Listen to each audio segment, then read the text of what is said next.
Hello दोस्तों, मैं हूं दुर्गेश पाल और आज की इस वीडियो में मैं आपके लिए लेकर आया हूं कि आप अपने इनकम टैक्स के डिमांड का पेमेंट ऑनलाइन कैसे कर सकते हैं। तो चलिए शुरू करते हैं आज का ये वीडियो। सबसे पहले आपको इनकम टैक्स का लॉगिन कर लेना है, राइट। उसके बाद पेंडिंग एक्शन में जाके रिस्पॉन्ड आउटस्टैंडिंग डिमांड के ऑप्शन पर सिंपली क्लिक करना है। अब जैसे ही आप वहाँ पे क्लिक करेंगे तो कुछ डिटेल आपके सामने आ जाएगी, जैसे कि आउटस्टैंडिंग डिमांड कितनी है, व्यू इंटरेस्ट कंपटीशन, यदि इंटरेस्ट वगैरह होगा तो यहाँ दिख जाएगा। अभी मेरा सिर्फ और सिर्फ डिमांड दिख रही है। डिमांड जी है वो है असेसमेंट ईयर 18 की, 18 मतलब असेसमेंट ईयर 18-19 की है। ये डिमांड रेफरेंस नंबर है, राइट। अब यहाँ पे देखिए पे नाउ का एक ऑप्शन आ रहा है, और यदि आपके पास डिमांड की कॉपी नहीं है तो आप यहाँ से डाउनलोड कर सकते हैं, पर डाउनलोड की अभी कोई आवश्यकता है नहीं। यदि इनकेस आपको डाउनलोड करना चाहते हैं तो आप यहाँ से डिमांड की कॉपी डाउनलोड भी कर सकते हैं। बेसिक इन्फॉर्मेशन तो आपको यहीं पे ऊपर देखने को मिल जाएगी। Demand reference number, assessment year, कितना अमाउंट पे करना है, राइट। डिमांड आपको कब आई है, कौन सी सेक्शन में दिया गया है, राइट। अब आपको क्या करना है, पे नाउ के ऑप्शन में क्लिक करना है। यहाँ पे आपका आउटस्टैंडिंग डिमांड अमाउंट दिख जाएगा। फिर आपको पे नाउ का ऑप्शन दिख रहा है, उस पर क्लिक करना है।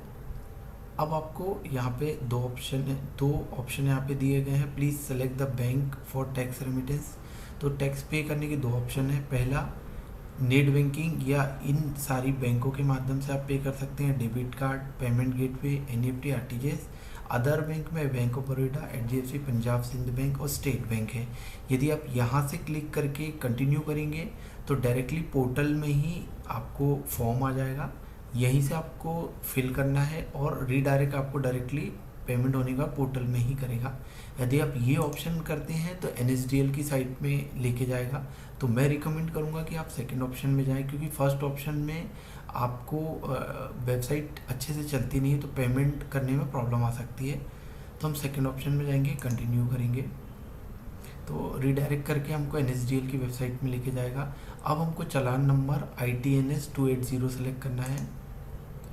अब देखा जाए तो यहाँ इन्फॉर्मेशन ऑटोफिल आनी चाहिए, पर यहाँ पे ऑटोफिल इन्फॉर्मेशन नहीं आती है, तो आपको इन्फॉर्मेशन यहाँ पे मैनुअली फिल करना है। और ये जो 280 फॉर्म फिल करने की जो टाइम लिमिट है वो 30 मिनट से मैनुअली आपको करना है, तो आपको सीखने को भी मिलेगा। बट मैनुअली में गलती ज़्यादा होती है तो आपको केयरफुल तरीके से फिल करना होगा। टैक्स अप्लीकेंट हम इंडिविजुअल है, अदर देन कंपनी से, इसलिए सेलेक्ट करेंगे 0021। अब टाइप ऑफ पेमेंट में यदि आपका ITR प्रोसेस होने के बाद अपन पे कर रहे हैं तो हमेशा टैक्स ऑन रेगुलर असेसमेंट आएगा, और बिफोर रिटर्न फाइलिंग बोल सकते हैं, या बिफोर रिटर्न की प्रोसेसिंग बोल सकते हैं। एडवांस टैक्स हम भरते हैं या हम सेल्फ असेसमेंट टैक्स में पे करते हैं। तो हमें अभी 400 tax on regular assessment click करना है। हम नेट बैंकिंग से SBI से पे कर रहे हैं, ठीक है। आप डेबिट कार्ड भी यहाँ चूज़ कर सकते हैं। परमानेंट अकाउंट नंबर लिखना है और असेसमेंट ईयर आपको यहाँ पे करेक्ट लिखना है, और एड्रेस भी आपको करेक्ट लिखना है। तो आपको यहाँ पे pan number, assessment year select करना है। यहाँ पे आपको tax on regular assessment select करना है, और यहाँ पे आपको income tax other than company select करना है। सिंपली आपको प्रोसीड के बटन पे क्लिक करना है।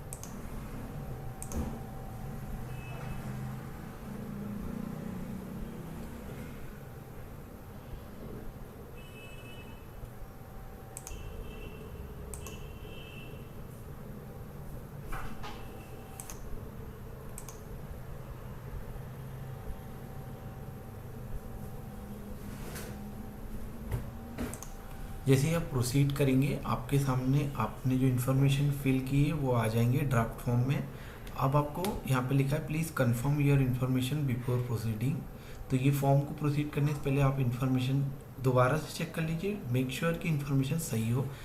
टैक्स अप्लीकेबल कोड हो गया, टैक्स पेमेंट कोड हो गया, मोड ऑफ पेमेंट हो गया। सबसे इंपॉर्टेंट है परमानेंट अकाउंट नंबर, मतलब पैन नंबर, और पैन नंबर के अकॉर्डिंग उसका नाम सही है क्या, और उससे भी इम्पोर्टेंट है आपका असेसमेंट ईयर और फाइनेंशियल ईयर, राइट। एड्रेस वगैरह चेक कर लीजिए और एग्रीड करके सबमिट टू बैंक पे क्लिक करिए। जिस बैंक को आपने सेलेक्ट किया होगा उसके इंटरनेट बैंकिंग पे लेके जाएगा। अब आप अपने क्रेडेंशियल को डाल के क्रेडेंशियल को डाल के यहाँ पेमेंट करके चालान डाउनलोड करना है आपको। देखिए अब आपकी बैंक ने आपको रिडायरेक्ट कर दिया है चालान। अब आपको चालान की यहाँ पे डिटेल आ गई, पेमेंट की डिटेल आ गई है कि क्या क्या है, चालान नंबर, पेन नंबर वगैरह आ गया, ठीक है, सारी मेजॉरिटी चीज़ यहाँ पे आ गई। अब सबसे इम्पोर्टेंट चीज़ है कि आपको अमाउंट कहाँ पे लिखना है। आपको अमाउंट लिखना है टैक्स पे और प्रोसीड कर देना है।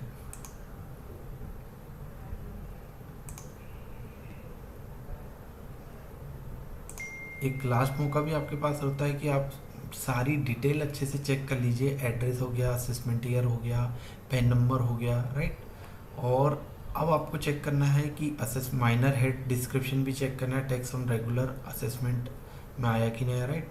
ये सब चीज़ चेक करिए, टैक्स का अमाउंट चेक कर लीजिए। इसी चेक करने के बाद इंश्योर है तो OTP डाल के प्रोसीड कर लीजिए। जैसे ही आप OTP इसमें डाल देंगे, OTP डालने के बाद आपका चालान यहाँ पे जनरेट हो जाएगा।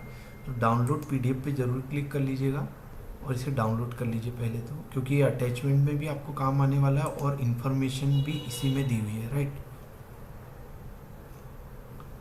अब हम इस चालान को ओपन कर लेते हैं, ठीक है। अब हमारे चालान में हम देख पा रहे हैं टैक्स पेयर काउंटर फाइल आ गया, जिसमें हमारा पेन नंबर आ गया, अमाउंट आ गया, चालान का BSR कोड आ गया, चालान नंबर आ गया, चालान डेट आ गई जो हमें लगने वाली, राइट।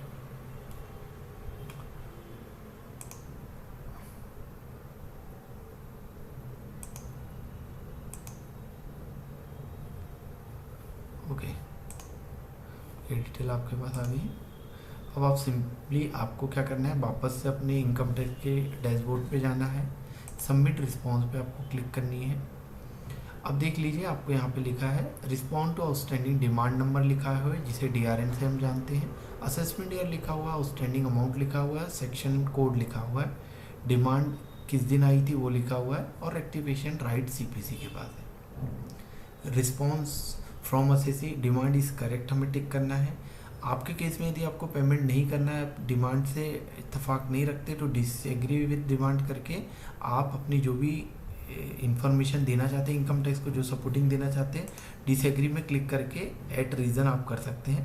बट मेरे केस में डिमांड करेक्ट है। यदि आपके केस में भी डिमांड करेक्ट है तो डिमांड इस करेक्ट के ऑप्शन पर क्लिक करना है। अब रिस्पॉन्ड डिमांड इज करेक्ट आ गया। अब नाउ आपको क्या करना है, इस पर भी क्लिक करना। Once you submit demand is correct then you can not disagree with demand letter on. बाद में आप इस स्टेटस को चेंज नहीं कर सकते, एक बार आपने डिमांड को एग्री कर लिया, demand is correct, right. Hope you are already paid demand, yes हमने पे किया तो यस के ऑप्शन पे क्लिक करेंगे। अब देखिए यहाँ पे ऑप्शन आ गया ऐड चालान डिटेल, तो उस पर क्लिक करेंगे ऐड चालान डिटेल पे। अब ये पूछ रहा है टाइप ऑफ पेमेंट, हमने क्या किया, टैक्स ऑन, हमने क्या किया, tax demand outstanding demand regular, tax on regular assessment हमने डाला हुआ है। अमाउंट हमको यहाँ पे पुट करना है सिंपली। BSR कोड आपको चालान से मिलेगा, चालान डाउनलोड आपने करके रखा हुआ है, ये BSR कोड को कॉपी करके हम यहाँ पे डाल देंगे। अब हमको चालान सीरियल नंबर पूछ रहा है, चालान सीरियल नंबर हमारा ये है। हर चालान में अलग अलग टाइप के हो सकते हैं, बैंक टू बैंक। SBI का चालान ऐसे दिखता है। डेट ऑफ पेमेंट हमने आज किया है, 21 तारीख लिखेंगे, ठीक है।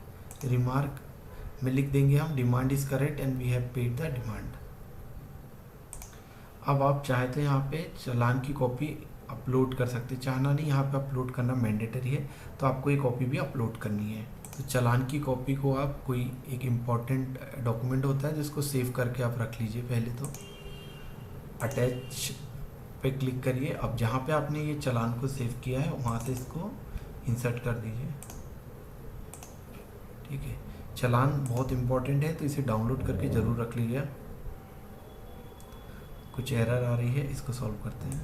अभी इसमें कुछ एरर आ रही है। जैसे ही आपका चालान यहाँ पर अपलोड हो जाता है आपको सेव करना है, सेव करने के बाद सबमिट करना है। सबमिट करेंगे तो आपको एक रेफरेंस नंबर जनरेट होगा, उसको आपको रख लेना है।